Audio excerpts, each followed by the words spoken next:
Welcome to creative zone. இந்த வீடியோவில் நம்ம பார்க்க போகிறது ஒரு சிம்பிளான பேங்கிள் டிசைன் தான் பார்க்க போகிறோம். வாங்க வீடியோக்குள்ளே போகலாம். சில்க் த்ரெட் எடுத்துக்கலாம், bangles, scissor, gold ball chain, ஒரு புக்கு எடுத்துக்கோங்க. புக்கில் வந்து பார்த்தீங்கன்னா ஒரு 20 ரவுண்ட்ஸ் அதுமாரி நீங்கள் சுற்றி எடுத்துக்கணும். சில்க் த்ரெட்டில் வந்து ஒரு 20 ரவுண்ட்ஸ் சுற்றி எடுத்துக்கலாம்.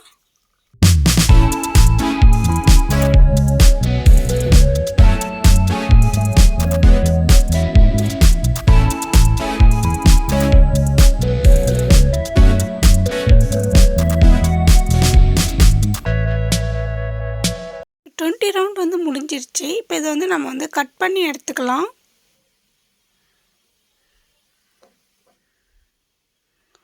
கட் பண்ணி எடுத்துகிட்டு ஈவனாக கட் பண்ணிக்கோங்க. கட் பண்ணிவிட்டு க்ளூ போட்டு ஒட்டிக்கணும்.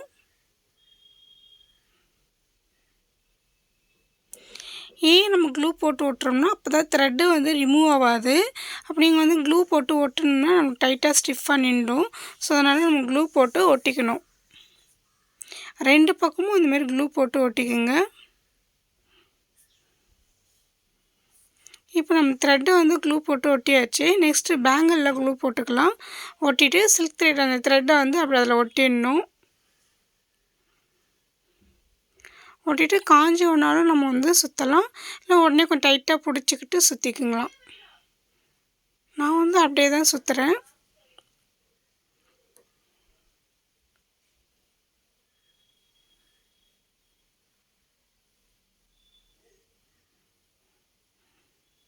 கொஞ்சம் டைட்டாக பிடிச்சி சுற்றுங்க. சில்க் த்ரெட்டுக்கு மட்டும் எப்போதும் டைட்டாக சுற்றணும். லூஸ் கொடுத்தீங்கன்னா வந்து த்ரெட்டெல்லாம் ரிமூவ் ஆகிடும்.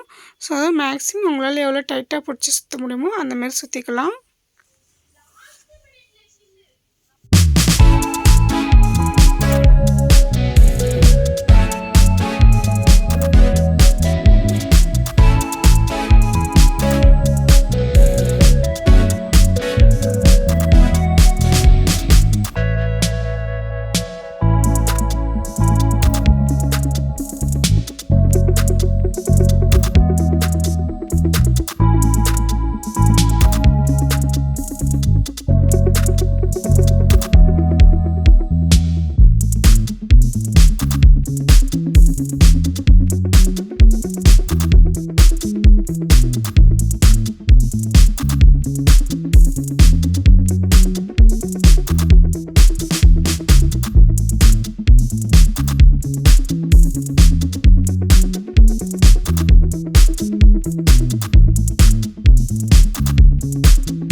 பேங்கிள்ஸ் வந்து ஃபினிஷ் பண்ண போகிறோம். த்ரெட்டை வச்சு சுற்றியாச்சு ஃபுல்லாக. இப்போ நம்ம அதை லைட்டாக க்ளூ போட்டு ஒட்டிக்கலாம். க்ளூ வந்து எப்போதும் நீங்கள் வந்து உள் சைடில் தான் ஒட்டணும், வெளி சைடில் ஒட்டக்கூடாது. வெளில ஒட்டினீங்கன்னா உங்களுக்கு ஃபினிஷிங் வராது. ஸோ அதனால் நீங்கள் வந்து க்ளூ வந்து உள்ளே தான் ஒட்டணும். உள்ளே போட்டு க்ளூ ஒட்டிக்கலாம். நல்லா டைட்டாக பிடிச்சி சுற்றி ஒட்டுங்க. அப்படி இல்லைன்னா லூஸ் கொடுத்தீங்கன்னா த்ரெட்டு வந்து ரிமூவ் ஆகிடும். பால் செயினை வந்து நம்ம வந்து ஒட்டிக்கணும். க்ளூ போட்டுக்குங்க. போட்டு நல்லா டைட்டாக அதை வந்து பிடிச்சிக்கணும். பிடிச்சிங்கன்னா தான் அதில் போய்ட்டு நல்லா ஸ்டிஃபாக ஒட்டிக்கும். அதுக்கப்புறம் நம்ம அதை அப்படியே கண்டினியூ பண்ணிக்கலாம். ஸோ நம்ம அப்படியே டைட்டாக சுற்றிக்க வேண்டியது தான். பேங்கிள்ஸ் ஃபுல்லாகவே சுற்றி எடுத்துக்கலாம்.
ஓகே ஃப்ரெண்ட்ஸ், ஒரு சிம்பிளான ஒரு பேங்கிள் டிசைன் வந்து கோல்டு பால் செயின் வச்சு எப்படி ஒரு டிசைன் பண்ணலாம்னு சொல்லிட்டு இந்த வீடியோவில் பார்த்துருப்பீங்க. இந்த வீடியோ வந்து உங்களுக்கு பிடிச்சிருந்தா நீங்களும் ட்ரை பண்ணி பார்த்துட்டு எங்களுக்கு கமெண்ட்ஸ் பண்ணலாம் ஃப்ரெண்ட்ஸ். இந்த வீடியோ உங்களுக்கு பிடிச்சிருந்தா லைக் பண்ணுங்கள், ஷேர் பண்ணுங்கள், கமெண்ட்ஸ் பண்ணுங்கள், சப்ஸ்கிரைப் பண்ணுங்கள், பெல் ஐக்கானை கிளிக் பண்ணி ஆல் கொடுத்துக்குங்க. அப்போ தான் நாங்கள் போகிற ஒவ்வொரு வீடியோ உங்களுக்கு நோட்டிஃபிகேஷன் வரும். தேங்க்ஸ் ஃபார் வாட்சிங்.